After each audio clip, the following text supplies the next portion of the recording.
you came from one of the most populous countries in the world, the most populous in Africa, Nigeria, and also you're a developmental economist. How do you compare and contrast and look at China's path to modernization, which is very important to the 1.4 billion people here? China has obviously experimented with a model that is different from the Western mainstream political models, what we call the Chinese path to modernization. Madam Director General, how do you look at the Chinese path to modernization?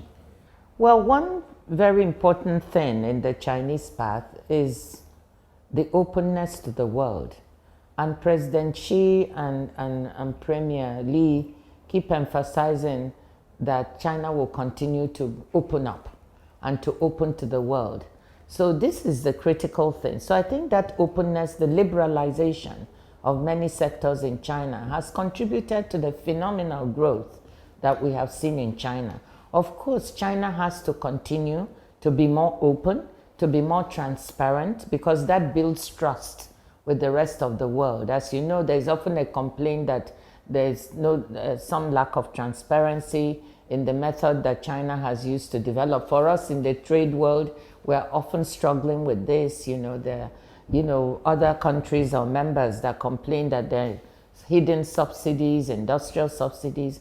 We are beginning to work with China to make more transparent those subsidies.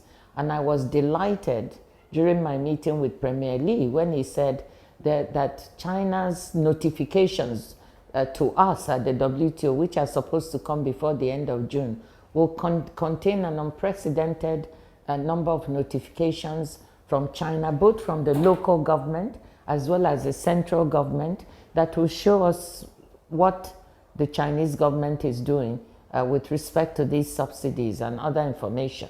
So that kind of openness and transparency is part of the new way China's model is working, and China wants to do business. And I strongly want to encourage it, because I think the more open China is, the more trust, the more investment will come in. We also need to think about China's model of trying to invest in other countries.